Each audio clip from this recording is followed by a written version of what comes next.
A very warm evening to everyone present here. I am Jaskin Singh, an undergrad sophomore at IIT Delhi, and on behalf of the entire Literati team, I am extremely glad to welcome all of you to Literati 2020, the annual literary extravaganza of IIT Delhi. The Board for Students Publication is committed to enhance the understanding of the spoken and written words among not just students of IIT Delhi, but in fact students from several colleges who have been participating in literati for more than 10 years now. Through all these years, we have had the pleasure of hosting several eminent personalities, including, but not limited to Mr. Shashi Tharoor, Mr. Ashwin Sanghi, Mr. Amit Chaudhary, and Mr. Rajiv Sardesai. We will now start the panel discussion on casteism in education and urban spaces. I hand over the stage to our moderator, Ms. Arushi Punia.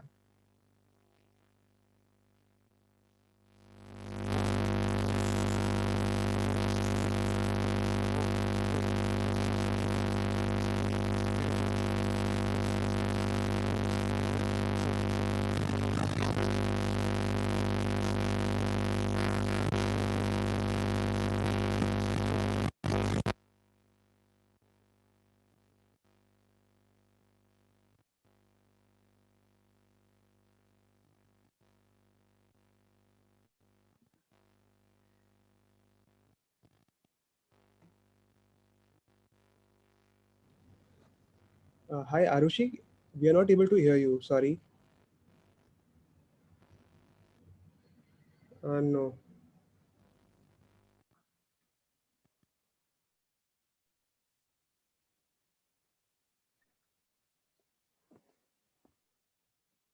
Ash if I was audible. Am I audible now? Yeah? Can you hear me now?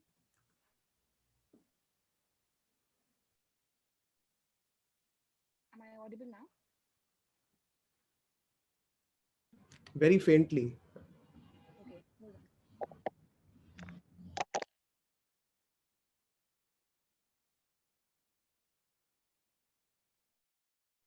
How about now?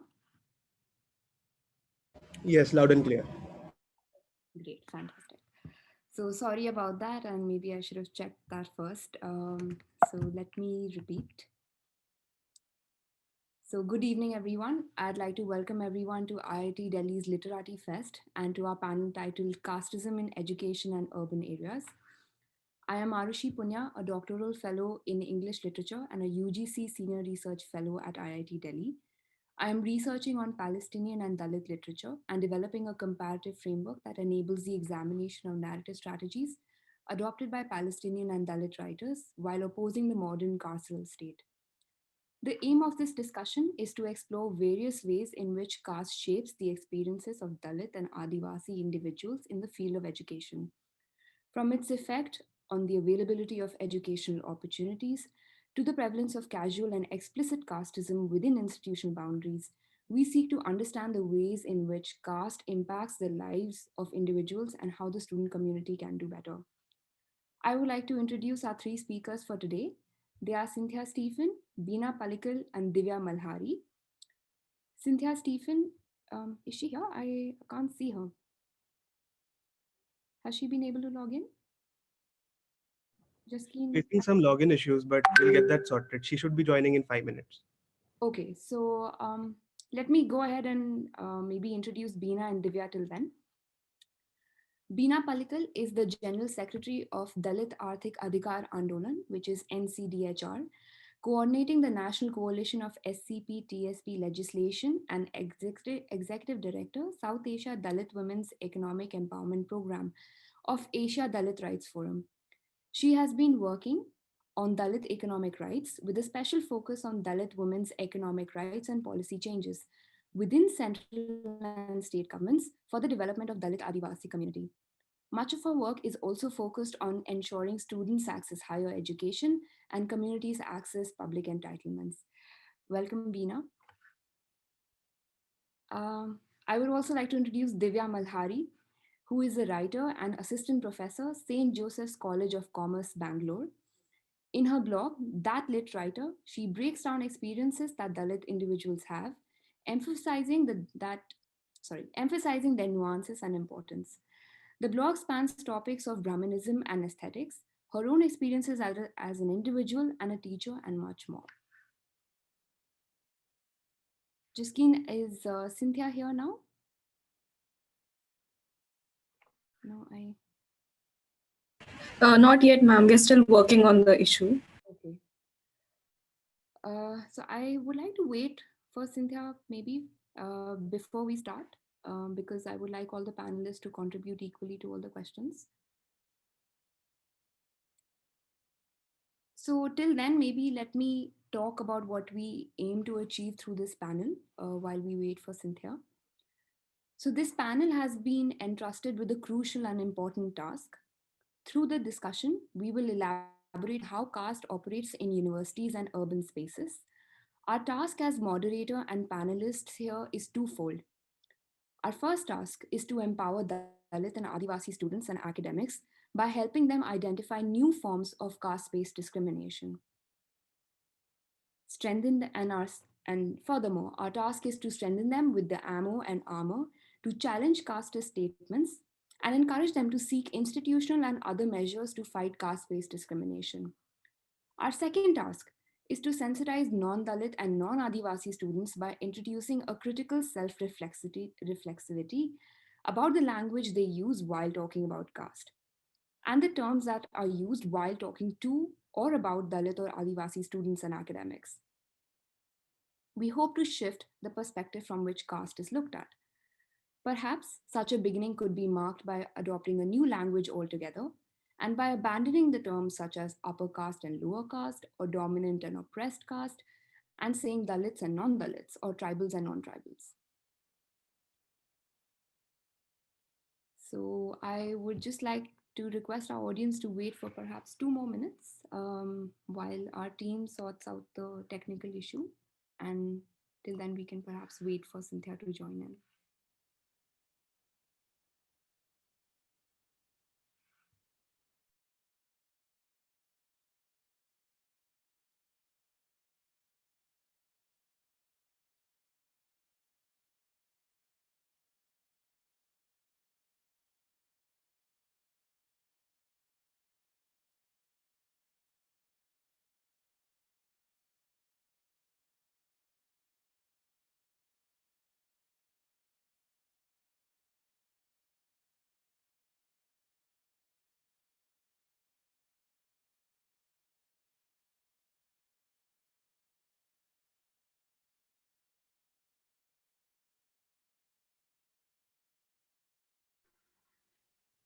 Rushi, would it be good to start?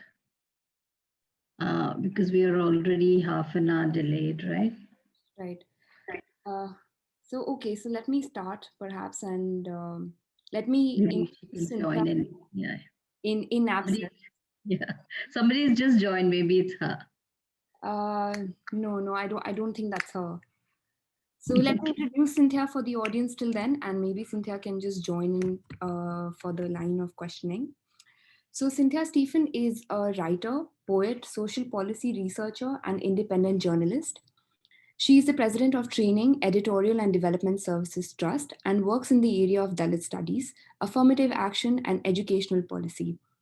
Cynthia has over 20 years of experience working as a consultant in gender training and evaluation in the NGO sector, along with a long standing background in microfinance and development. She has authored several articles and has been published extensively in the form of news features, journal articles, opinion pieces, along with book reviews and poetry. So, I would like to begin our session by observing that it has been 5 years since the passing of the Dalit scholar Rohit Vemula on 17 January 2016. For those who may not know, Vemula was a doctoral scholar at Hyderabad University and was suspended and removed from the student hostel on account of his political activity. The lack of institutional support and withdrawal of his stipend led him to feel what he describes in his letter, and I quote, as a growing gap between my soul and my body. Perhaps speaking about all Dalits who are stereotypically reduced to their caste identity, he said, and I quote, never was a man treated as a mind, as a glorious thing made of stardust. Knowing that caste based discrimination was an acute cause of his premature death, He says, and I quote, "My birth is my fatal accident." While it goes without saying that perpetrators of Vemula's death, which should not be called a suicide but an institutional murder, are still at large, a monumental shift occurred within the student community and discussion about the role of caste in university. What are the changes that you have observed since then? Bina, perhaps we can start with you. Thanks, Arushi, and hi, Divya. Um, so just quickly, I think that while the sad death of, or rather institutional murder of Rohit Vemula really jerked us to a point, it shook the nation to a point. We have to also acknowledge that he was not the first one. He must have brought this. I mean, sadly, due to his death, the whole aspect of discrimination in institutions of higher education got a lot of visibility. But there were many others before him, and I think it's important to acknowledge that. And that's what organizations, individuals, Dalit activists have been saying over maybe for the last 15 to 20 years, that there is discrimination. It's not only physical violence, it's not only rapes, murders, killings, but this institutional discrimination has been continuing. Nobody seemed to listen to us. In IIT itself, if you look, I know they're mostly IIT students. Just in IIT Madras, there were 18 suicides in the last, I think, 3 or 4 years. I don't know the time frame. And in fact, in 2019 itself, when I think Latifa, if I'm not mistaken, her name, who committed suicide, that same year there were many others.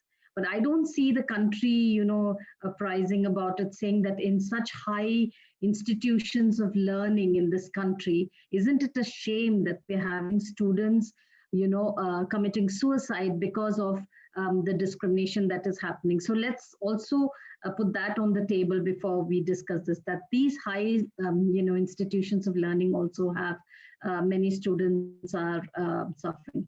Of course, this whole issue with Rohit Vemula and what he opened up, and his, sadly, the institutional murder of Rohit Vemula opened up, was the fact that how we have all read his story, we have all read the hardships that he's gone through. It's important to understand the context that students come and reach higher educational institutions after a long struggle from the time they're in school, first coming into the school, then finding money to actually, come to the higher education institution, and then trying to fit in because, the exposure is not there. We're coming from very difficult backgrounds. We come from, families. There is no clout. There is no political support. We're coming, by ourselves through all those struggles. And when we reach these institutions and suddenly everybody's looking at us like, you don't probably speak the language well enough. You don't probably dress well enough. And there's a lot of peer pressure. And I'm shocked. We did a report of the 72 students who were expelled in IIT. And what we found out was that teachers, students, everybody's making these comments. What are the comments that they do?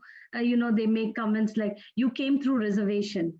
आपका तो ये औकात नहीं है ये इधर आने के लिए. No, you're not fit to be in this. You've come through reservation. And always, why is it that the discourse and discussion about Dalits and Adivasis actually comes and stops at reservation is something that we really need to look at.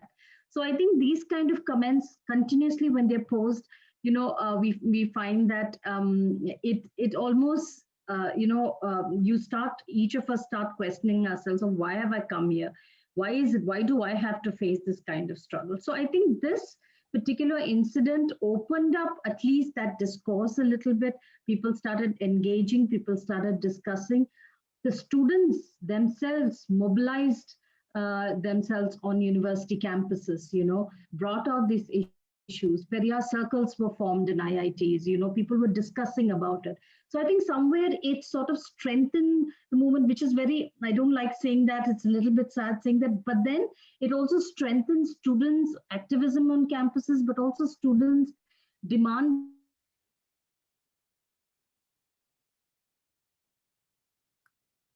Sorry, Bina, I think you got stuck. Are you there?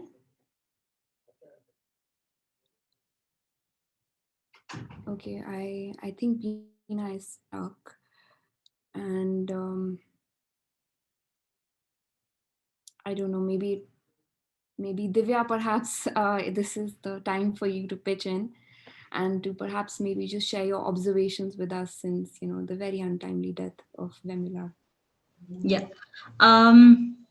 Thank you for having me here. I was muted and I couldn't unmute myself and that lovely introduction. But I think what Bina said is very true. It is extremely important that we acknowledge the number of lives that have been lost because of such institutional murder. But there is no denying the fact that when Rohit Vemula died, there is no denying the fact that there was a revolution, right? I'd like to believe that a student revolution started. And before I even get to the question that you asked me, you quoted parts of Rohit Vemula's letter, and I think I know this letter by rote because I read it every time I feel like there is something that I'm lacking in myself, to remind myself that I'm cut for big things. Firstly, I think it's important to not just look at Rohit Vemula as the man who committed suicide because of institutional discrimination, or who was denied his scholarship. I feel like that boils down his identity and his past to a very small fragment of his experience, which is also necessarily all of our experiences, right? That I feel like we risk a face of Rohit Vemula where he comes across as a coward, right? And he also says people may dub me as a coward. I think that's what he was afraid of, and I'm afraid we tend to do that as well. So I'd like to sort of remind everyone about how there was. I was discussing this with another group of people a few days ago, but it's important to remember that there is a backstory to this. There is the story of how Radhika Vemula, his mother, has come out and spoken about how she was discriminated against by her own, her own family, the woman who adopted her. And watching this has caused enough trauma for Rohit Vemula to feel that gap between his body and his mind. And he says, I feel nothing, and that's the reason I think this is pathetic, right? So there's a very important concept of post-memory that I think plays a role here, right?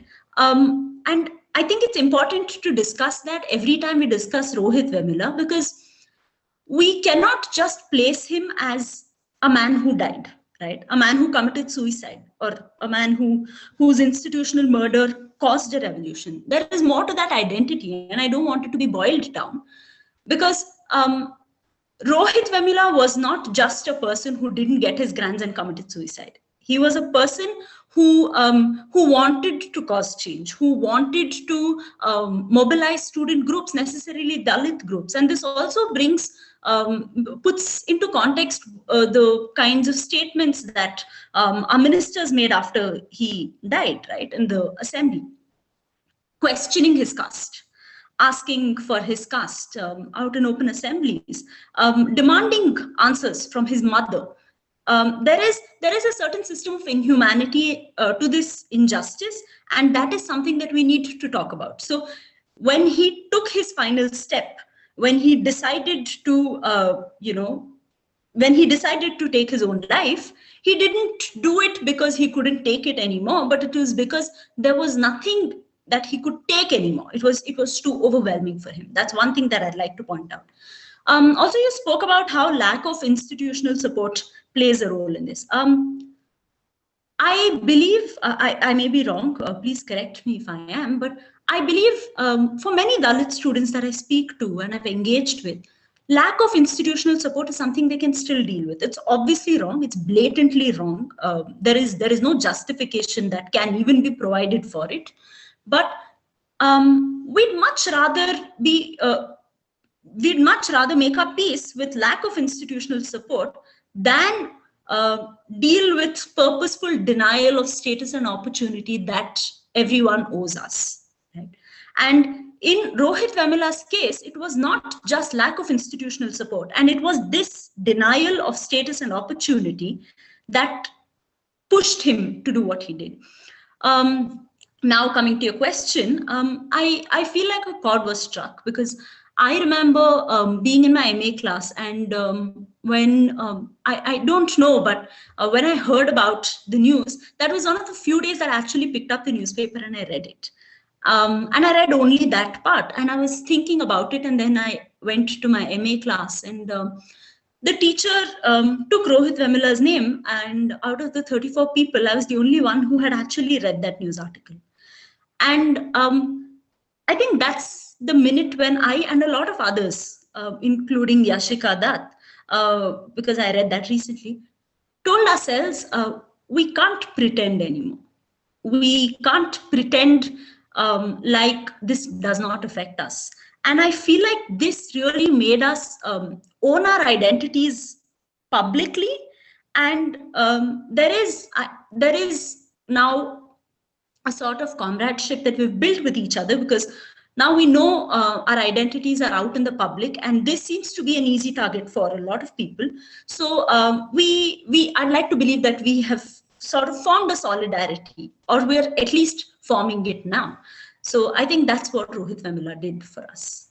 You're so right, actually. And I mean, when you talk about the purposeful denial of opportunities and status, that's actually so true. And it ties up to what Beena was saying as well. So actually, it really ties up with my next question, which is about the elephant in the room, even though I know that a lot of Dalit scholars, academics, intellectuals are tired of talking about it. But I feel that it's a question that always confronts all Dalit students and academics, which is, of course, if you're talking about experiences of caste in the university, we must address dominant attitudes towards caste-based reservation of Dalits and tribals. And I myself have seen a lot of students and established academics even imbibing and propagating the false rhetoric that caste does not exist through practice, it exists because of reservation. And according to me, this is a way of saying that, just because they do not practice what they believe is caste-based discrimination, why should Dalit and Adivasi students eat into what they believe is their share? And this kind of argument actually hides behind the language of meritocracy, which I have identified in my research as the new form of caste-based discrimination. So through the language of meritocracy, what actually happens is that people get a certain kind of language to express anti-reservation sentiment, which is actually a way of humiliating Dalit and Adivasi scholars, and a way of saying that they don't actually belong in the public space. It is a way of masking the hatred for Dalits and Adivasis, and expresses the same old belief that these people should not be in public institutions because of their caste. So what the false rhetoric of meritocracy seeks to achieve is the same social exclusion that the practice of untouchability sought to achieve. So I call this a false rhetoric because while there are political movements now underway while we speak to dilute constitutional reservation for Dalits and Adivasis, and I'm sure you're all aware of the critique of all IITs and IIMs for not having reservation because apparently, they are, I don't know, high eminent institution or something like that. There is a parallel movement as well, which is of providing reservation or economic benefits to Brahmins in Karnataka, like there's the Brahmin Welfare Board, which was created by the Karnataka government, which actually proves what I'm saying, which is that Sorry, I think my internet connection is unstable, but let me continue. So what I mean to say is that what the reservation for supposedly economically weaker Brahmins shows us is that the grouse so far with reservation was not actually with reservation as such, but the fact that Dalits and Adivasis were given reservation. So what do you think? How can Dalit, Adivasi, or even non-Dalit or Adivasi students and faculty battle this argument? What can they say? Beena, let me start with you. Sorry, you got cut off in the last question, so I had to move on to Divya. No, I almost done so. Yeah, like I said, I don't know why every time that we talk about Dalit Adivasi rights, we end up talking about a quota or affirmative action, just like as if that is the only thing. I think everybody wants to talk about it. I don't know why everybody wants to talk about this. You cannot narrow down the conversations and the dialogue and the discourse around Dalit.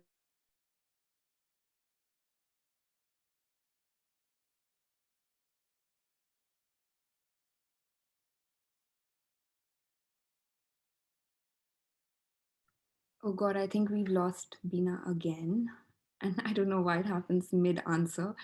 But Divya, I will have to move to you now. So maybe you can go first and I'll catch up with Beena once you're done.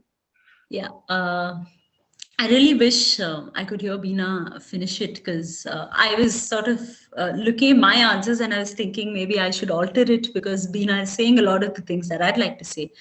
So maybe I'll do it first now. The question that you asked was about how you think Dalit and Dalit, Bahujan, Adivasi students must react. To be honest, if I'm addressing these students, I want to say, please don't waste your time battling this argument, right? Please don't waste your time trying to prove your merit to anyone,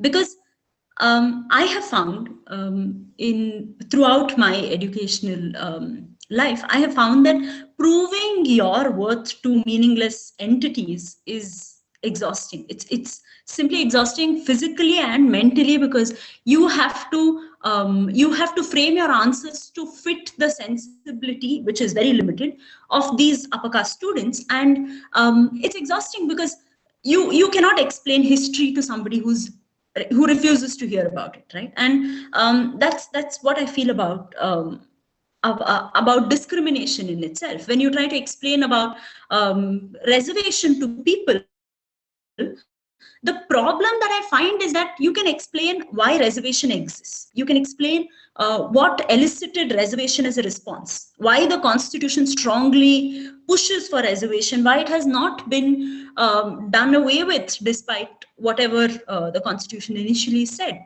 But how do you explain all of this to people who refuse to understand it, who are hell-bent on distorting whatever you're saying in order to make it look like they make more sense than you?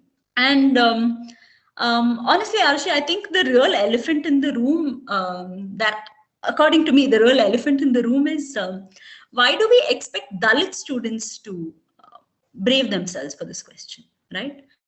Why don't we expect the upper caste students to be sensitive and sensible? Not just sensitive, but why not expect them to be sensible enough to understand history, to understand how caste exists, and and then talk about reservation? So what I really think that the upper caste students must be doing before they think about asking if a student has come from category is analyze how much of what you are and what you have got, whether it's your comfortable bed or your comforter or whatever it is that you have, how much of it you got because your parents worked hard, because your grandparents worked hard, or because your parents and grandparents passed it on, right? How much of your marks are yours alone? How much free time were you given as an award for simply studying? And if you think that you are not a product of your parents and your grandparents and all of their entitlement, then I'm sorry to say you're not sensible enough to even have a conversation about merit. right? The idea of merit being something that someone possesses and it's purely theirs is absolute bullshit. I'm sorry to use that language, but it is. Right? It's not true that we're all here because we try to work very hard. Some of us are here because our parents made it easy for us. And how did they make it easy? Because they got it easy. And I think it's important to place it in the context of history. And this absolute denial of any kind of merit. I'm not using merit in the sense of general category or reserved category, but this absolute denial of anything academics related to a Dalit student. I want to say sometimes I make the worst decision and I go on Quora. I did that today, and I just looked up if there has been caste discrimination. I mean, I've heard of many, but I was looking up for caste discrimination in different IITs, and I saw this one guy who said, yeah, we are a little bitter because, some of these category students just come in and and I know that, you may not have worked as hard, but please understand that you're taking somebody's seat and that person probably deserved it more. And he ends it with PS, I came in through general category. So to such people, I want to say, you need to understand something very basic. You cannot undo a wrong by pretending that nothing ever went wrong and doing right from here on. There is a certain accountability. And if you do not understand that you are accountable for whatever has happened in history and you do not own up to it, then you will never understand how and where we are placed. So this is a discussion that I don't think Dalit students should even waste their time on, because it's not our responsibility to educate the upper caste people. That's what I feel. Thanks, Divya. Beena, sorry you got cut off earlier. Would you like to tell us what you think? I think very similar views to what Divya is saying. I think that we really first need to understand that this is not charity. Nobody is giving us charity. Nobody is saying, oh, this reservation is charitable. There is a historical context to why we are here. There is a historical context. Without placing in that historical context, we cannot make these loose remarks by saying that you're taking, and nobody is taking anybody's share. Nobody is taking. There is enough of seats. There are enough of colleges. There are enough of, institutions where people can. Like what Divya said, I also echo that the resources that you have had, or, as dominant caste, family resource. Sorry? And the privileges as well, the privileges that the dominant... The privileges, the resources, almost 100 years or even more than that years ahead of the Dalit Adivasi communities. We were not allowed to go to school. We were not allowed to, even Ambedkar had to sit outside of the, classroom and study. From there, to be able to reach these institutions itself is such a struggle. So I think without putting it in that historical context, let's not simply loosely say, taking our seats, a reservation, and bringing this discussion to this point. But the other thing I also think, what is merit? What about those seats, management seats? What about those seats where people are throwing money and buying those seats? Why nobody's talking that's problematic? Why aren't people talking about why aren't, not that I'm interested in being a temple priest, but why are, for centuries, the temple priests are only from...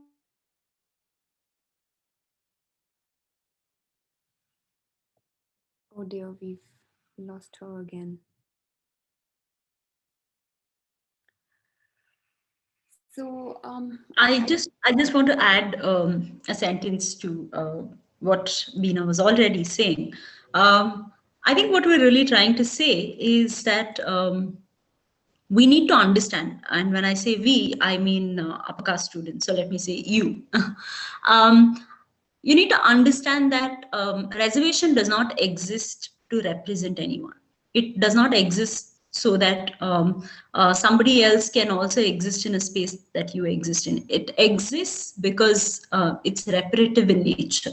There has been enough harm and damage done to this community over years. Beena spoke about how Ambedkar was made to sit outside of the classroom. And this is something that all of us echo, right? I'm sure Beena would have added if she could speak more, but I'm reminded of my grandmother who also studied like that, right? They had a curtain separating them from the classroom. And imagine learning math without being able to look at the board, right? And if you say that these people haven't worked hard and they are not meritorious, then your idea of merit is false, right? The very idea of merit fails itself when you do not understand what hard work and individual effort is, and you're not able to separate it from entitlement and privilege.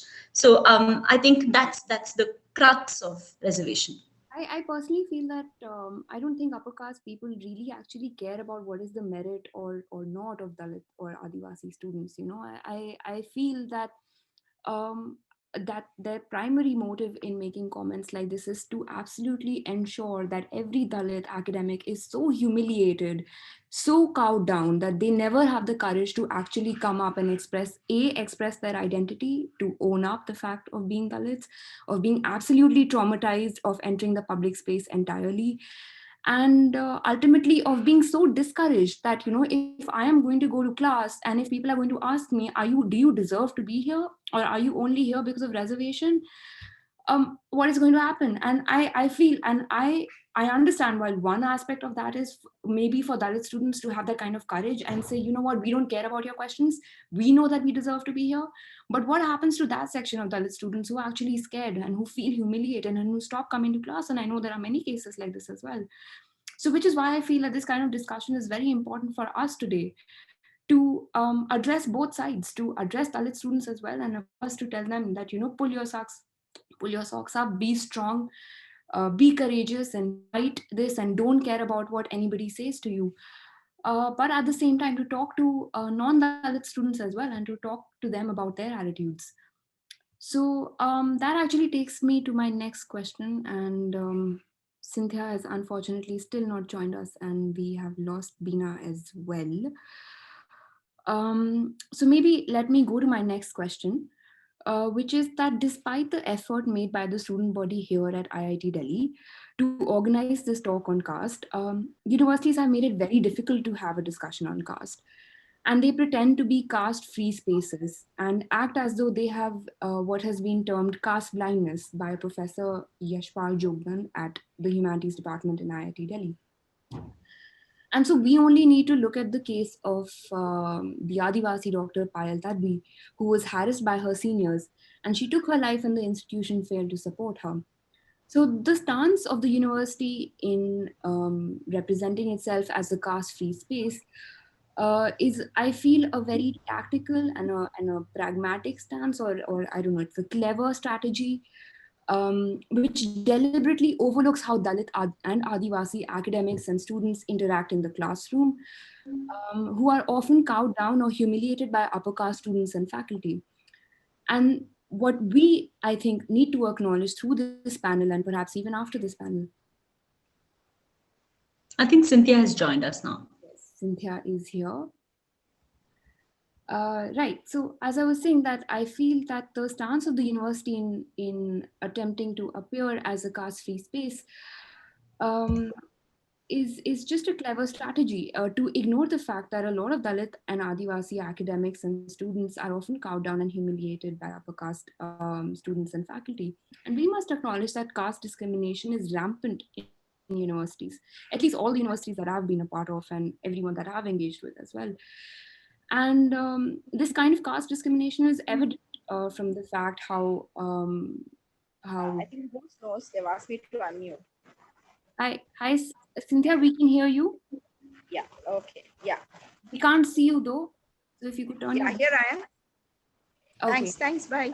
Okay, here I am. I had a hectic time trying to get in. Yeah. A hardware issue. Yeah. We had Beena for a while, but Finally made it. So, right. So Cynthia, I was talking about yeah, okay. how universities pretend to be caste-free spaces. And I feel that it's a very clever strategy to absolutely ignore the welfare of Dalit and Adivasi academics.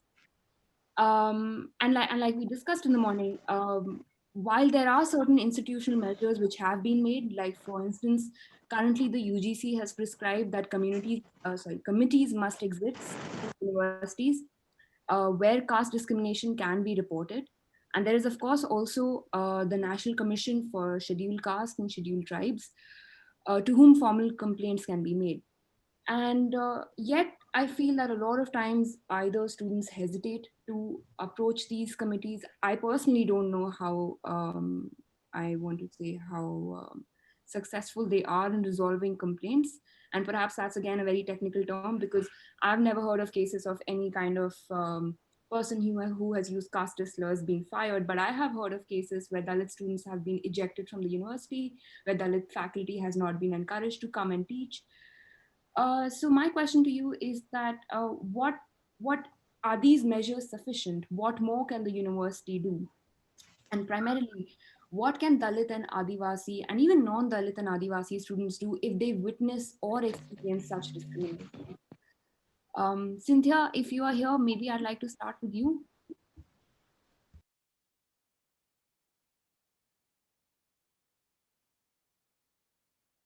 Okay, Divya, looks like I'm back to you now.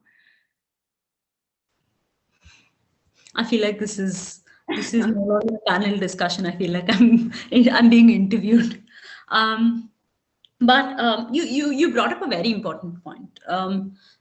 The idea that universities think they can just follow a mandate and create a committee that investigates every caste-related discriminatory practice and expect resolution it's a hogwash, right? It's everyone knows that it doesn't happen, but I'd really like to spend some time understanding why it doesn't happen, and I think it's important for all of us to understand it.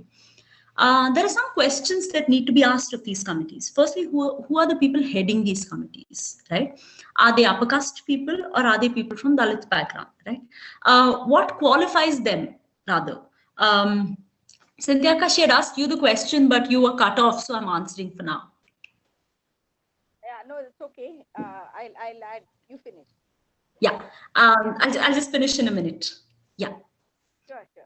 So it's important to ask who are the people heading these committees, who are the people, what qualifies them to head these committees. Earlier you mentioned about a state where the reservation policy in itself has changed. Cynthia and I come from that state, same city. So I think, when I place myself, I also teach in a college. So when I place myself as not just an outsider of the educational institution, but as an active participant in educational institutions, I analyze this question through a different lens. I think about all of the institutions that I've studied in. I look at the student bodies, student unions, and forget knowing the caste of each of the student union members. I am very, very sure that none of them, in all my years of study, I haven't come across a single student union leader in Bangalore who came from the oppressed community, right? And if you do not make space for this, how do you expect discussions about this to go? You haven't created this space that is required of you for Dalit students to emerge in leadership positions. And because they haven't emerged here, again, we go back to measuring them by their merit, by the scale of merit, and we say, you're not fit to be leaders. You can't take up management positions.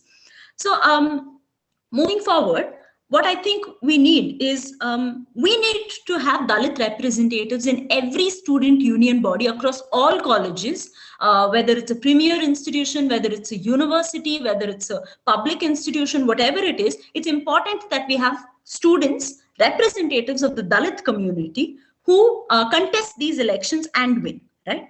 Also, I think that we need to it's very important for us to have an active and dedicated body, a committee rather, that is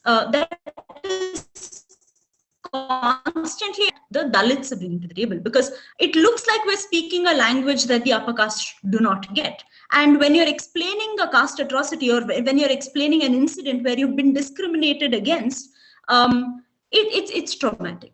It's extremely traumatic to be able to recount and explain to another person how you felt, and that person is completely blind to your experience, and they probably want to give the other person, the perpetrator of that crime, the benefit of the doubt. That's gaslighting. And the only space in which I do not see this happening is when that entire committee consists of Dalit people, because nobody understands us better than ourselves. And when a Dalit student comes to me and speaks about the discrimination that she has faced in class, I don't need the details. I already know what has happened to her. In a few words, or sometimes even by her face, I know exactly what has happened. And so I think there is an urgent need for Dalit students and teachers to come together and form a committee that looks into these issues. And they are the only ones who can create awareness and promote the idea of reporting for students who are too scared to bring up these issues despite facing it. I think that's a great idea, Divya. And Cynthia, if I can just quickly recap the question for you, I was talking about how institutes present themselves as caste-free spaces, whereas we know that caste-based discrimination is rampant in these universities. So while there are certain measures which exist, like the UGC has prescribed that there must be some committees which must be formed to whom caste-based discrimination can be reported, and while there is the National Commission for scheduled castes and scheduled tribes, um, again, there remains a lot to be said about how often do Dalit and Adivasi scholars seek these committees or seek these channels, and are these measures sufficient? What more can universities do? And primarily, what can Dalit and Adivasi or non-Dalit and Adivasi students and academics do if they witness discrimination, or if they, if they experience discrimination themselves?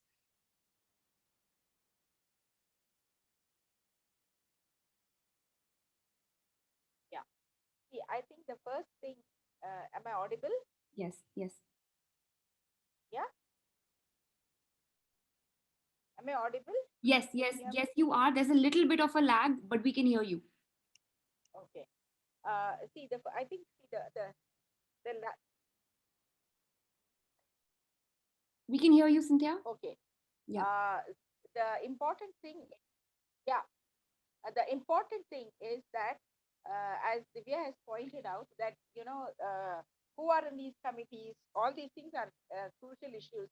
The fact of the matter is that very often, because of the lack of vacancies being filled correctly according to the reservation, roster, uh, there are huge numbers of unfilled Dalit and SC/ST posts in institutions. This is the fact across the country for decades. There's no two ways about it.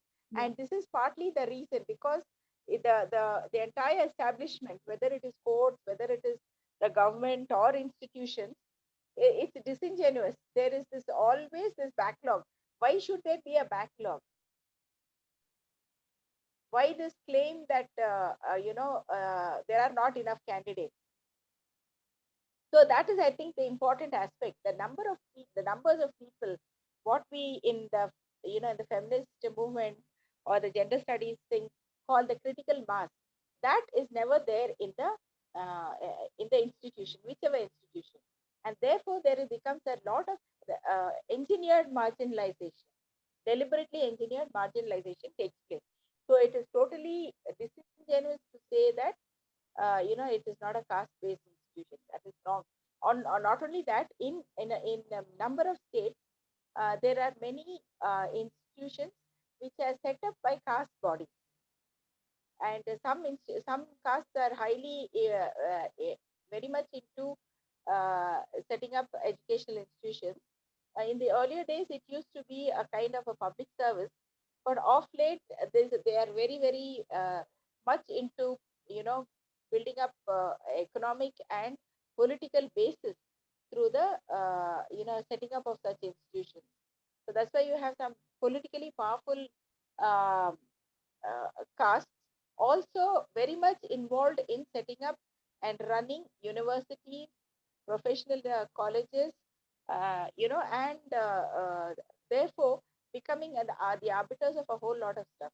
And so, for instance, in Karnataka, we have a large number of institutions being run by the Lingayat community, by the Reddy community. The same thing happens in Andhra Pradesh and Telangana also. So it's also linked to political power, the private institutions that are there. So in that case, what are the state and central universities? What's the situation there? It's the same story of backlogs. So there is this institutionalized, exercise of power to exclude, and that I think is that, and because it has happened over the, you can say 3 generations, because 70 years have passed. Over 3 generations, imagine the loss to the marginalized sections by not having people of their community within the these establishments, especially since it is constitutionally mandated. So the entire academic establishment is in violation of constitutional provisions for reservation in jobs and education. So, and therefore the entrenched privilege of the already powerfully socially dominant caste. So that has that. So there has to be a kind of a concerted effort, sincere effort by everyone to implement the constitutional guarantees in letter and spirit. And for that, it doesn't happen easily. There has to be a drive to sensitize people around the issue of caste. Just as we have gender sensitization, cells and training and, provisions, we really need to have sensitization on the basis of caste for those who don't suffer from the impediment to it, because those who suffer from the impediment, they know all about it. There's no need to tell us that we are suffering impediment. Just like women, the people in the gender sector, we always do gender trainings for women, but they know their problems. It's the men who need to know what is happening because of their exercise of power in a manner that is oppressive to women. The same manner, I believe that there has to be sincere effort to sensitize people, particularly those with privilege in this community, in this society, on the meaning, what it means to be from the excluded community, and make them more aware of how they can become a part of the solution, because automatically they are part of the problem. I think you're so right. You're so right, Cynthia, because I was in fact thinking about when I was a doctoral. I mean, I still am a doctoral scholar at IIT, but in my first year here, it's mandatory for all doctoral scholars to undergo a gender sensitization workshop. This is of course post the entire Bhavri Devi Vishakha guidelines and a sexual harassment at workplace mandate that it's important for everyone to undergo this. And I remember while I was there, while of course, the gender ratio at IIT is so skewed, it's almost like, 99 men and there's one woman in the room. And then, there was the presenter there was telling a mostly male audience that, why is it inappropriate to touch your female colleague, or why is it inappropriate to watch porn in a public domain, or why should you not send sexually explicit jokes? And men were asking questions like, okay, but can we at least compliment someone? And they had to actually be trained that, okay, no, if you're making someone or anything like that. And I was actually wondering, while Divya was talking and while you were talking as well, and perhaps maybe I can float this question to Beena, do you think it's a good idea for institutes to hold these kind of caste sensitization workshops, where we actively engage with something like this? Do you think it will be a productive enterprise? Again, I know that there are problems with the gender sensitization workshops as well. We don't know how far they are successful, but perhaps we can try maybe a caste sensitization workshop. I think Beena has gone again, so maybe Cynthia, what do you think? Divya, maybe let me ask Divya first. What do you think? Do you think such a workshop would work? Yeah. Um, Honestly, I want to believe that such workshops would work. Actually, I want to share an experience that was recounted to me recently, and this really got me thinking. So I don't think I have a definitive answer as such, but I'd like to think out loud. So one of my friends is studying abroad, sister's friend to be precise, and she was talking to us about how in her university, where she's a research scholar, she, of course, she's doing science, and she was in the lab, and this guy also works in the same lab. Um, there's a colleague who is an American who used to come to the lab, and there we don't have this regressive idea of dress code. So she would wear what she likes, what she's comfortable with, and this Indian man was very inappropriate with her in the way he spoke to her and the way he behaved with her, and it didn't get on her nerves because she just dismissed it because it was something that she could deal with, or maybe she was completely new to this kind of perversive behavior of men. And one day she turned up at her lab, I think wearing skin tight clothes that she was comfortable in, and this man couldn't hide his excitement, and it showed physically on his body. And she directly went to the people, she went to the committee, reported it. And this is the part that I really, really want all of us to understand. They called him in for a sensitization and sensitization program, and they put him on probation. But I liked what they said. So they sat him down, and he said, "What do you expect me to do when she is wearing such clothes?"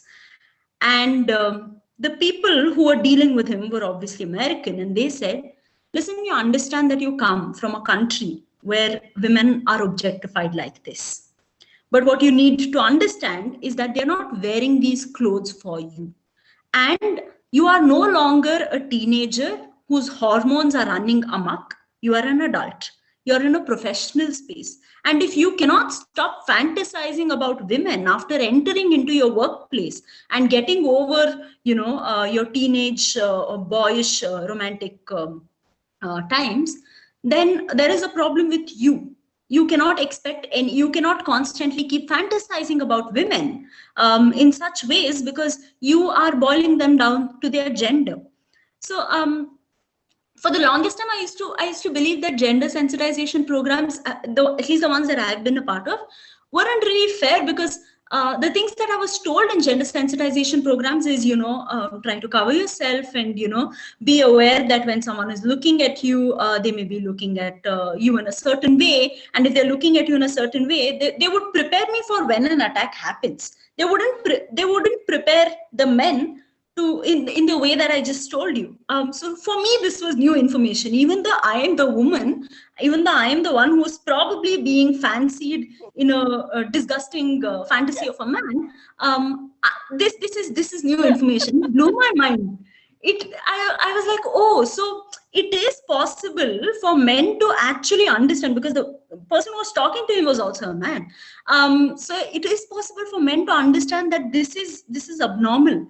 So it's not across the entire it's not across the entire world that people are fantasizing like this. So I instead of immediately giving you an answer about whether Pause you for a second, because I would just quickly like to shift to Beena also, and just to yeah, sure, please go ahead. Yeah, so Beena, so what I was actually proposing was that if there can be any caste-based sensitization workshops in the university, and like we discussed, on the lines of what gender sensitization has been, which is in a way, of course, to tell, let's say, the dominant or upper caste or non-Dalit students what or how they should speak or how they should not speak, but also in a certain sense to tell Dalit and Adivasi students their rights, the kind of resources that they can take access to, the kind of institutional measures they can take to protect themselves. Beena, are you there? Yes, Arushi, just quickly, sorry for all the technological difficulties, but since and Divya I've been listening for in between to both of them.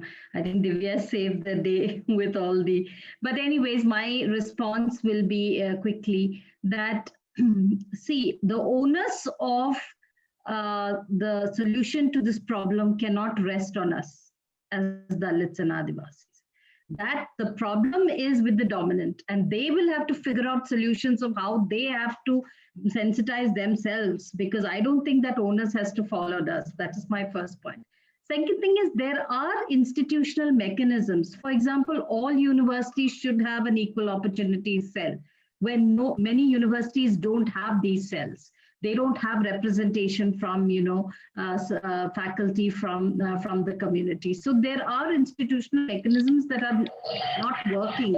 So we need to figure out what else to work. But that figuring out cannot be us. That's what I want to say. That figuring out has to be with whoever, it's the dominant problem. Let them figure out, because we are struggling to get our children in these institutions, to ensure that we get jobs, to ensure that we get those equal opportunities.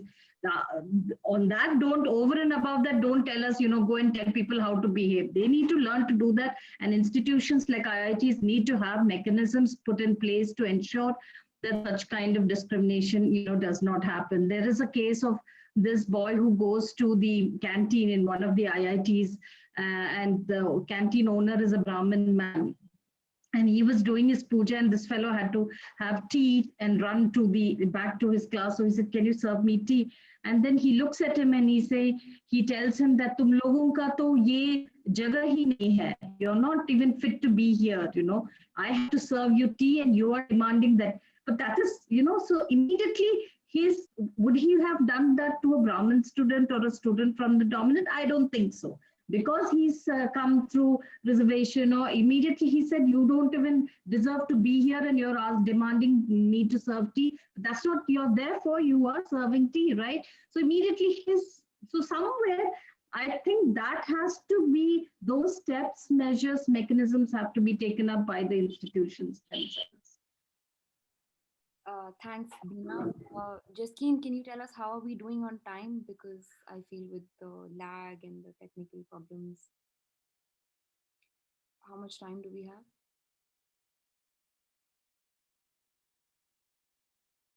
Muskan? Yes, ma'am. Yeah, how time? Uh, Should we go ahead? Do we have like 15 minutes? yes, ma'am. Okay. So perhaps maybe I would maybe like to bring the final question of our session here before we open up for questions. Um, do you have any words of advice for Dalit, Adivasi, or non-Dalit and Adivasi students and academics? And maybe perhaps let me begin. What I can say is that I feel that non-Dalit students and academics do need to be self-critical, especially in terms of the kind of sensitivity they need to employ towards Dalit and Adivasi scholars. And they need to be cognizant of their struggles and not stereotype or joke at their expense. So, I mean, I would even urge students to not be on the fence and to say things like, it was our parents or grandparents who actually believed in caste, and, but we don't. And I believe that they need to very proactively adopt a language in which they can identify and rectify caste-based discrimination. And to counter these practices as well whenever they see them, whether at university, with friends, or at home. And for Dalit and tribal students, I would say perhaps maybe, and for non-Dalit as well, maybe read more accounts by Dalit and tribal writers. Of course, Divya already spoke about one of my favorite memoirs, which is Coming Out as Dalit by Yashika Dutt. And there's also a collection of short stories by the writer Hansda Shekhar, which is called The Adivasi Will Not Dance. So I would also perhaps tell Dalit and tribal students that be bold, be courageous, seek out help from friends and faculty who would be willing to help you, and at least from how I have imagined it, I feel that it is perhaps maybe their special duty, because you know that someday you will be in a position to help someone else as well.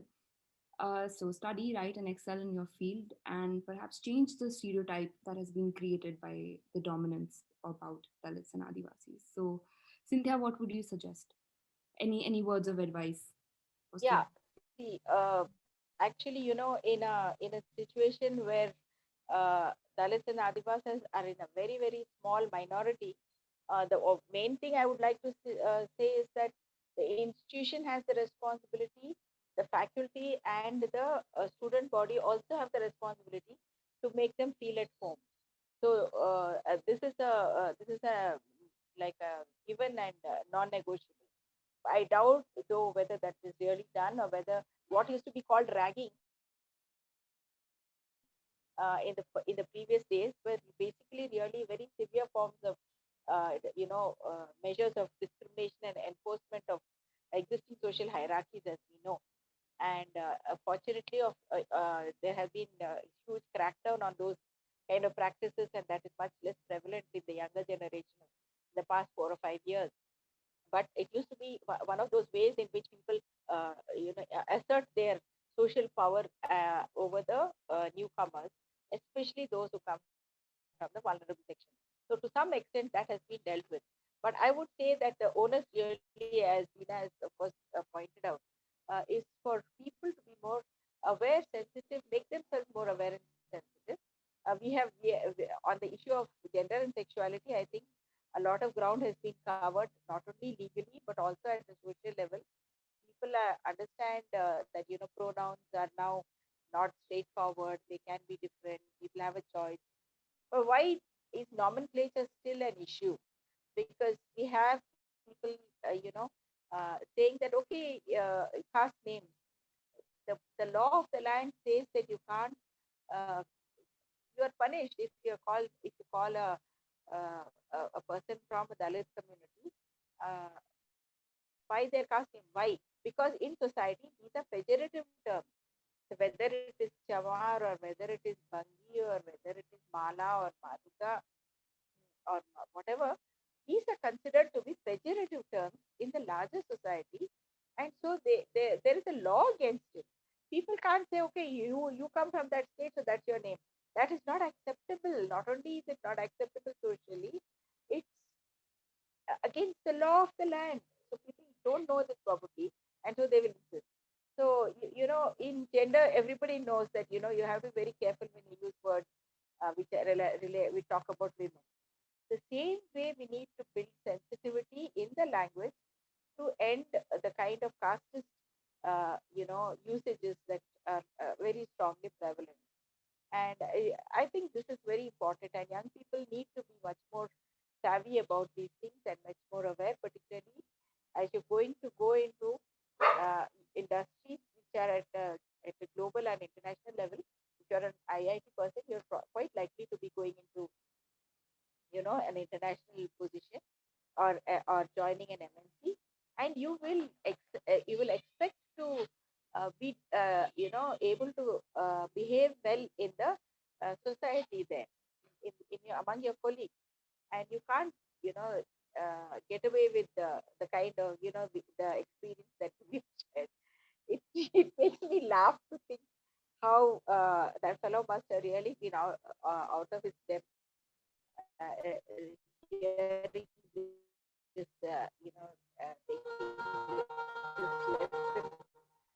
from his boss. So I think it's important. So I much more, come out of our bubbles of privilege. I think it's the duty of young people who are privileged. I don't like to use, upper and lower and things like that. You either say you claim your, you acknowledge your privilege by saying that you're from a privileged caste. If you don't want to say dominant caste, that's all right. We will say that if we feel like. We say oppressor caste or dominant caste. You don't want to say that, fine. At least acknowledge your privilege by saying that yes, I'm from a privileged class, and then you begin to learn how to behave with peers who come from different. That's the only way we can go forward. That's the only possible way we can go work for. We cannot go regressively back into a casteist, sexist past, which all of us have left behind. You do that only on pain of becoming a dinosaur. Thanks, Cynthia. I just place that as a challenge to the younger generation. Thanks, Cynthia. Oh, and one more thing Yeah. about one more thing, the literature that is available, that also I have to say. Yeah. There's plenty of literature written by young people from the Dalit community, Dalit Bahujan community, women from these backgrounds. There is a website called Roundtable India. Please read the articles on that. The perspectives are important. I myself have written literally dozens, if not hundreds of articles. Please Google my name, you'll find a lot of material on these issues. There's another website called Savari, which is basically by women from the Dalit Adivasi background. These are the kind of, and these are not just books, but these are platforms where many people speak and write. And you learn a lot. You become a more rounded personality by becoming, by learning these things, by reading this material. And lastly, I'd like to talk about, the role of artists, and he's a scholar, come an artist, Sumit Samos, who is an excellent rapper. Many of you would have heard about him. And he brings a very unique perspective, which I don't think you see much of, because he raps in multiple languages: English, Hindi, Oriya, I don't know, so many other. And he did Instagram lives also, which were fascinating to watch. I've seen his with Yashika Dutt. I think it was lovely. He's very talented. Exactly. And in fact, on your list as well, there's also Equality Labs. Maybe I just like to tell all the students, run by Thinmozi Sundarajan, which is doing fantastic research and talking about caste in the US as well. Yeah. Right. Those resources are freely available on the in the public domain. I don't think we should be still asking questions. Do you have a right? Do you deserve to be here? And that has been dealt with many years. You're behind the times. We don't know the answers to those questions. Let's move ahead. Yeah, Thanks. that's my point. Thanks, Cynthia. Bina, what about you? Do you have any advice for Dalit and non-Dalit and Adivasi and non-Adivasi students and faculty? Yeah, so I think not so much advice, but my main focus area is on budget. So I have to say one thing about how discriminatory budgets are and how we exclude through economic resources. There are about 459 crores allocated from the Dalit budget, which is the scheduled caste subplan and tribal subplan. 459 crores for IITs in the country, out of which most of this money is going for non-targeted. That means not really coming to the community, but it's going for, institution building, a building or a road or something like that. So that is also very sad, because this money is allocated specifically for the development of Dalits and Adivasis. So I also wanted to say that.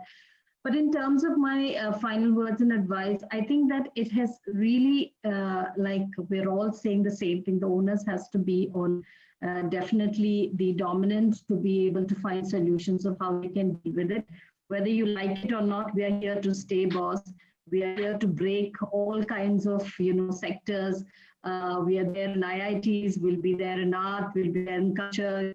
You like it or not, we're going to be there. There are young people on social media. If you go, Dalits and Adivasis are just breaking stereotypes, really breaking stereotypes. And I think you need to, we don't want you to accept us. That's not what we're looking for. We want you to accept the fact that this country is our country too. It's not just your country. So having said that, I think the youth need to self-reflect, of how you can break your own caste, simple things like whether you're using a separate cup or a plate for your domestic help in your house, or simple things, when you keep saying, I don't believe in caste, but look at who you hang out with. Who are your friends? They're from the same circle. They're from the same, the social capital that you have with this. I always say this, these IITs and IIMs have such a strong, networks, that actually help them get jobs, help them get, where is it there that there's representation from our So just to say that, we are here to stay. So let's find ways of engaging, and let's hope that we can find solutions together as well. It's not that, we are being totally, we don't want to engage, but I think that has to be, the onus has to be on the oppressor and not the oppressed. So with that, I'd like to say Jai Bhim and Johar to everybody and wish us all the best in this new year. Thank you. And lastly, Divya, it's luckily a panel now and not an interview. So any lasting words of advice? Yeah, I think we've overshot the time, but this is the part of the discussion that I really wanted to talk about. But I'm going to keep it very concise because I think I'll be repeating myself after Cynthia and Beena. Because I think Beena ended it on IITs.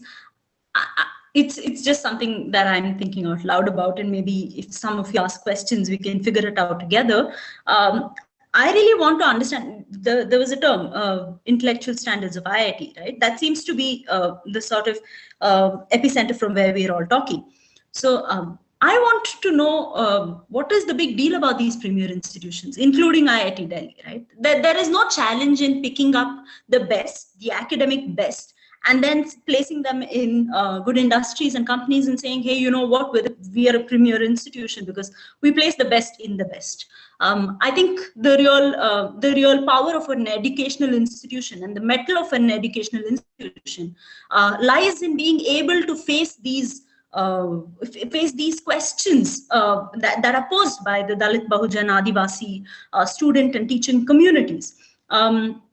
Which is why I think it's important to mention that this is, I was told that this is the first time that such a panel has actually come together. IIT Delhi has been in existence for a really long time, and caste system has been in existence for an even longer time. But the fact that Rohit Vemula had to happen, and 3 years later, the amount of democracy that has been lost in this country has actually pushed us to a panel discussion like this, just shows us that, it's only the extreme measures that push us to do something. Now, coming to the question that you actually asked, what do I have to say to Dalit and non-Dalit students? To the non-Dalit students, you spoke about how, even as jokes, you tend to speak about, be casteist. I want to tell all the non-Dalit students to be very careful of what they consume, to be very critical of what it is that they're watching. Everyone was raving about Patal Lok and said that, it's a historical achievement that someone has been able to talk about caste in the way that they have. I would ask you to introspect a little deeper and look at the only representation that a Dalit woman has in that entire series. She has no voice. The only time that she actually it comes on screen is when she's repeatedly raped by upper caste men, right? It's important. I also ask you to take another look at comedians who you may have liked in the past, and you are making excuses for them when they make casteist jokes. I'm thinking of Atul Khatri, who tried to call Rangoli Chandal in order to make fun of her when she made a horrible statement. So you said not even you said that even as jokes they tend to make these casteist, they engage in casteist slurs. I want to say especially as jokes. Don't let them pass, especially as jokes, right? To the Dalit students, I have a little bit to say, quite a bit. I'm going to try and make it very concise. The first thing that I want to tell you is stop making excuses for your casteist friends. Stop making excuses for the statements that these people make, and try to make you feel like you are being too emotional about it and they are not really thinking of you when they're making these casteist comments.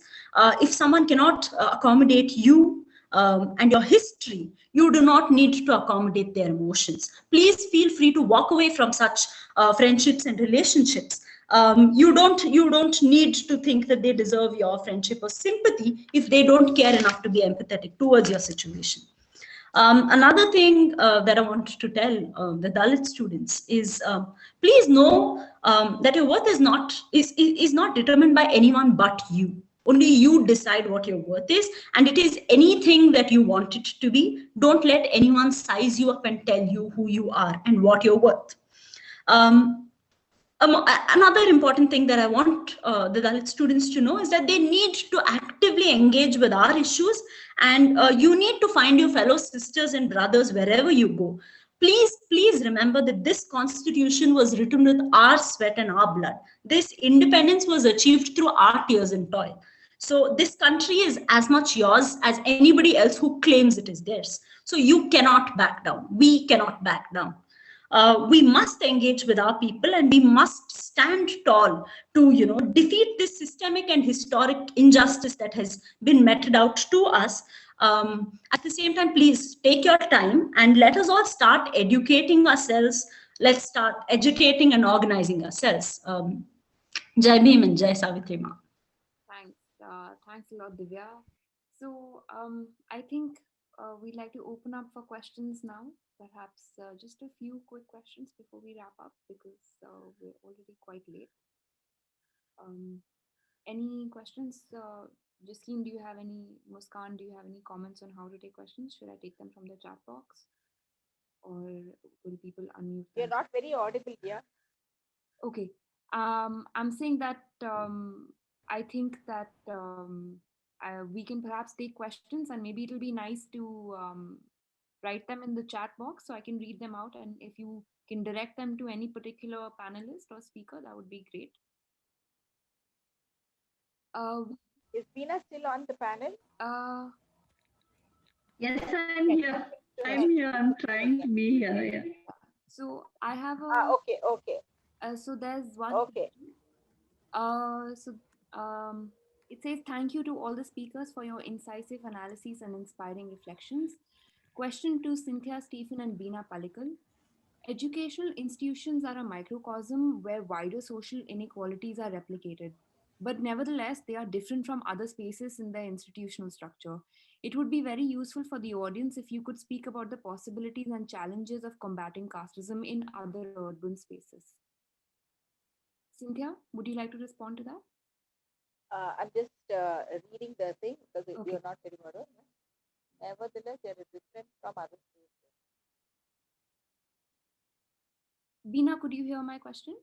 Yeah, I can. Okay, Cynthia, why don't you go ahead? Yes. Yeah, I can do that. See, there may be there is a strategic importance to educational institutions, which cannot be wished away. And I think the fact is that exclusion has been practiced in education, from education, and so if there are 70 years after independence, more than almost 75 years after independence, if there are people from Dalit Bahujan communities in the education institutions, it is precisely because of the exclusion that used to be practiced, that continues to be practiced. So I would rather really focus here and say strongly that it is because education confers better social capital and employment opportunities, particularly if they come from premier institutions and professional institutions and the institution of higher education. I don't think I think it's important that we assert that they need to be more inclusive. This merit argument, I have said this before and I would boldly say it now again to this audience, that the merit argument is a Brahminical argument, because merit is a relative term. If the son of an auto driver gets 95%, and a child who came through the privileged route gets 95%, who is more meritorious? Gets 96% or 97%, who is more meritorious? So the idea that somebody has more merit because they got 2 marks more is a Brahminical argument. And the fact is that our education system is geared to that kind of power and privilege, and is exclusionary by nature. That has to be understood. So therefore, I would prefer to keep the argument on this basis. However, since you may raise the issue, there are important areas like housing. There are increasingly our society is becoming openly casteist, which was not the case earlier. So therefore, you have gated communities, you have apartment buildings who will only sell to people from their own caste, who will say that you have to be vegetarian to rent my building. And so that is a very, very, egregious development, which has to be really, I mean, it's a cause for great concern. We really need to be very, clear that as a modern, Republican democracy, sort of, and a secular society, we cannot have kind of so open and blatant. There are ghettoized, sections in the society. Slums generally tend to have people from the disadvantaged communities almost entirely. Rarely would you see someone from a privileged community living near a slum. You will see that they will go as far as possible. Not only that, I have had experiences. Not even slum. I mean, even interreligious mixing has become rare nowadays, which is not the case, say, when we were growing up 20, 30 years ago. So there are lots of areas in which casteism continues to be practiced, and has increasingly so in recent years, for obvious reasons which I don't need to elaborate. So I think all of us really need to ask ourselves, what is the kind of future we want our children and ourselves to grow up in? Don't we want to be proud of a plural, diverse, very welcoming and inclusive culture? And do we want to keep talking about this elusive thing called privilege, which we will want to cling on to, in a very, very antediluvian and aggressive manner? Or do we want to move into the, now we are 22 decades into the 21st century. Still, do we have to be talking like this? It's really something that we need to ask ourselves. So the information society has become less and less, has got a lot of information, a lot of power, but lost knowledge and wisdom. So we need to become a wise society, not just an informed society. So we really need to, all of us need to pull together, to work together, study, and dream together for a better world. Thanks, Cynthia. Beena, your comments. The question is, it would be very useful for the audience if you could also speak about Yes. and challenges of combating casteism in other urban spaces. Yeah, so just quickly, just to narrate one quick incident, which in Ahmedabad, in one of the institutions, they did an experiment where they advertised for sweeping, positions for somebody to clean the institution and sweepers. And they advertised saying Brahmins only, and only Brahmins and only Syrian Christians can apply for this job. It created havoc, people came and filed case, they came and broke the institute, they came and did so many things. But that is what we all, or the country has been doing to us for centuries. All the sanitation work is only reserved for us, nobody else does these jobs. So when you're talking about discrimination it's both systemic as well as systematic, where the government itself or the institutions itself keep these jobs. In all these institutions, all the IITs, IIMs, institutions here in Delhi, all the jobs that are cleaning jobs are being done only by the Dalits, So that itself is one form of discrimination, where you're saying that the pollution and non-pollution argument comes here. The second thing is exclusion in disasters. In 2004, the National Campaign on Dalit Human Rights, after the tsunami, did a survey of who are the people who are left without any resource, without any rehabilitation or relief at the end. And they were only Dalits and Adivasis, Just imagine, it's like a double jeopardy. You're already hit by the disaster, and the government is also discriminating, saying, I'm not distributing relief and rehabilitation. So discrimination in disasters. We have 48,000 cases almost registered every year cases of atrocities and violence just on Dalits and Adivasi, caste-based discrimination, let's call it what it is. And out of that, there are about 5,000 to 6,000 women raped every year, cases of rape every year. So there, you see how the violence or atrocity and backlash violence is. Of course, higher education and institutions, we've already spoken. Children, we did a case story where during lunch hour, a child was sitting alone by himself away from the rest of them. And we asked him, he said, no, I'm just sitting, just like that. When we probed further, he said, nahi, main Dalit hu, isliye they don't eat with me. So imagine how his mind is going to grow, what he's grow into. So every single sector step along the way, media, 0.01%. Come on, 25% of this population, you're trying to tell me, in 25%, including both Dalits and Adivasis, you're not able to find even one person who can be editor after 70 plus years of independence. 0% in the editorial stuff. Corporations, look at CEOs, so across all these sections, I can go on and on. I think the whole day I can sit with you all and speak. But I think this is very reflective of what we are doing as a society, that how we are creating these different, sectors. So yes, urban spaces and other spaces also there is caste-based discrimination. It's very evident. Thank you. Thanks, Veena, for your answer. So we have one question who has thanked us for the talk and is trying to pose the question as a Dalit student herself. She says that the discussion on caste has become a taboo and is not taken seriously when raised about a pressing issue. So what can we as students do to bring awareness amongst our peers on the topic? And the discussions are brought up only when something unusual such as death or suicide happens. Divya, would you like to answer that? Yeah, I think we spoke a little bit about it during the discussion. Nevertheless, let me repeat.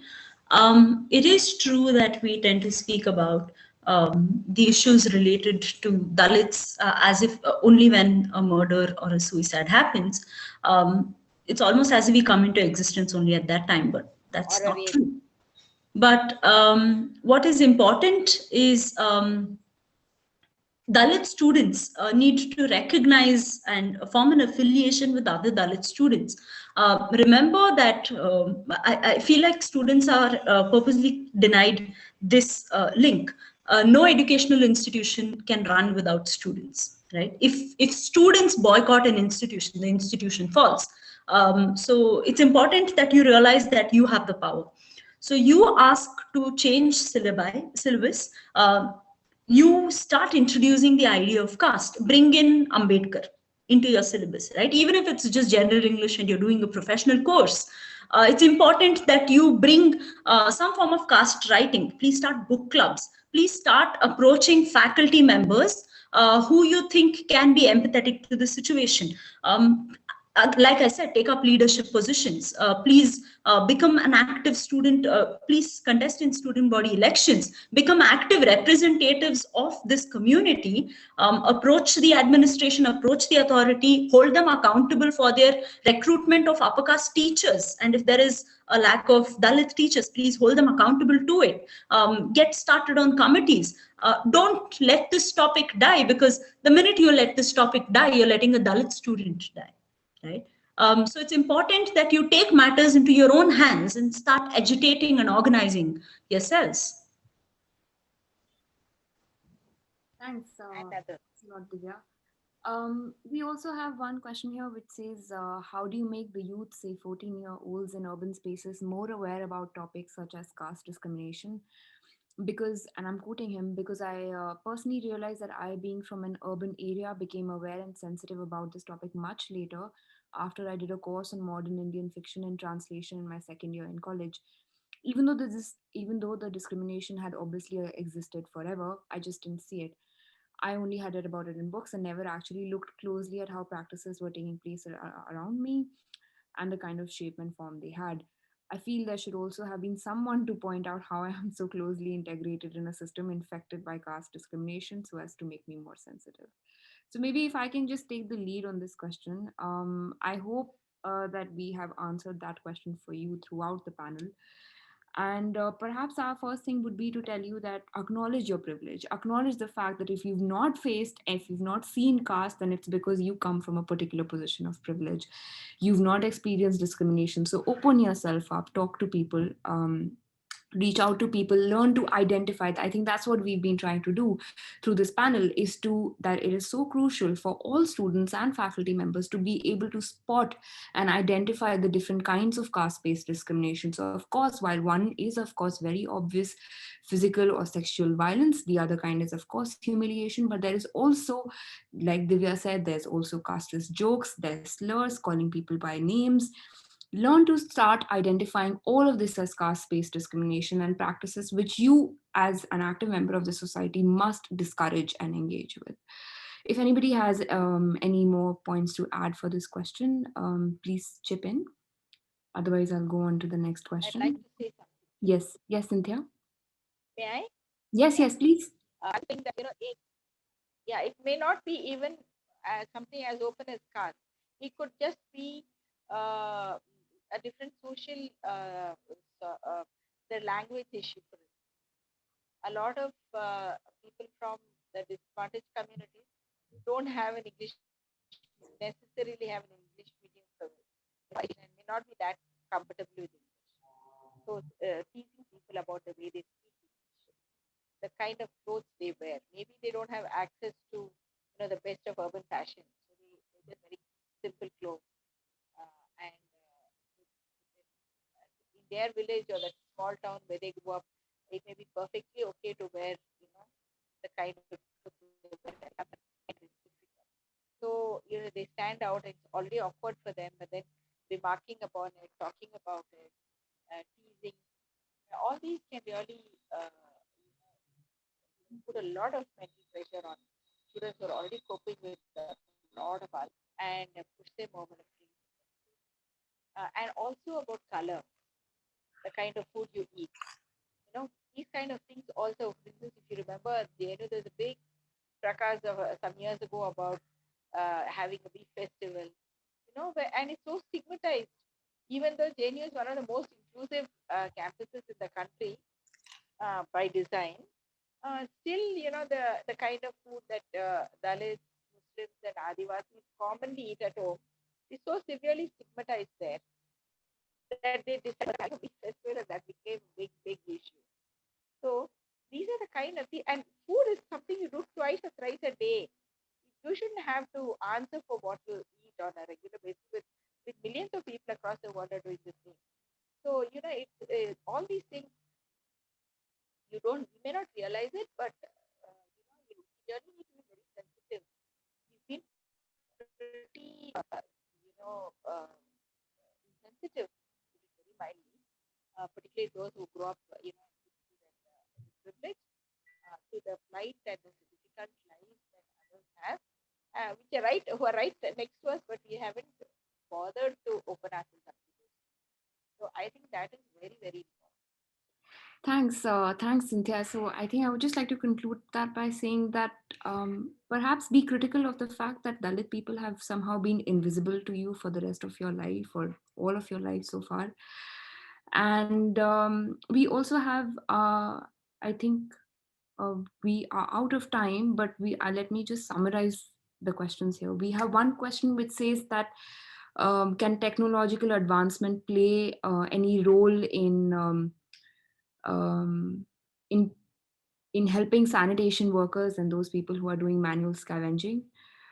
And then we have someone who's said something interesting, who is saying that even after 70 years, perhaps things are not so good because I am mildly privileged in my Dalitness, because even though stuff was changing after the Hathras case, I fought with a childhood friend because she was so blatantly caste blind and casteist and still perceived herself as rational. I tried to educate her, but it only resulted in exhausting and draining me and her being cut off from myself. So, would anybody like to respond? Let me just perhaps take the lead.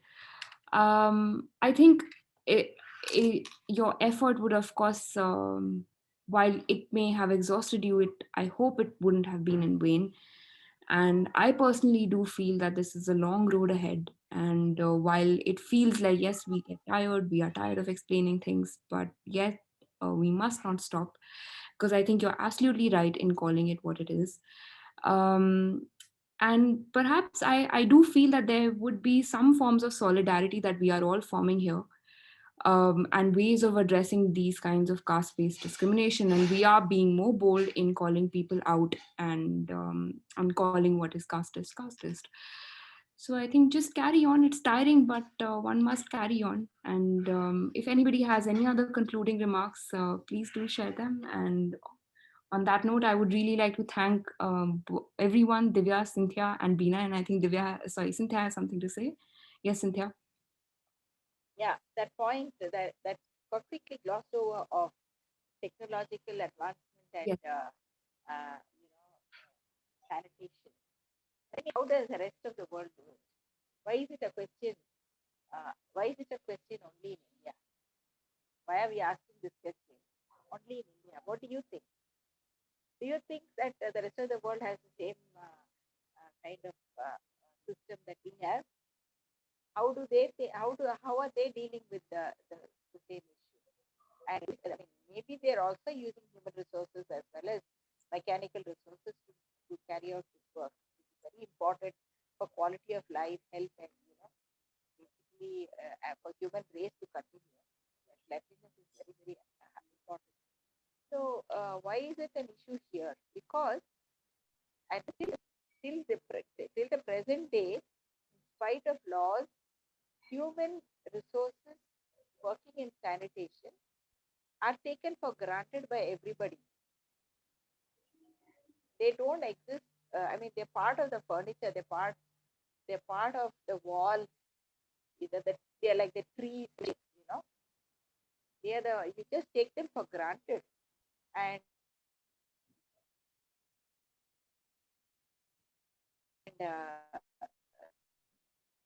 get these people out of their way of life that they have been compelled into, forced into.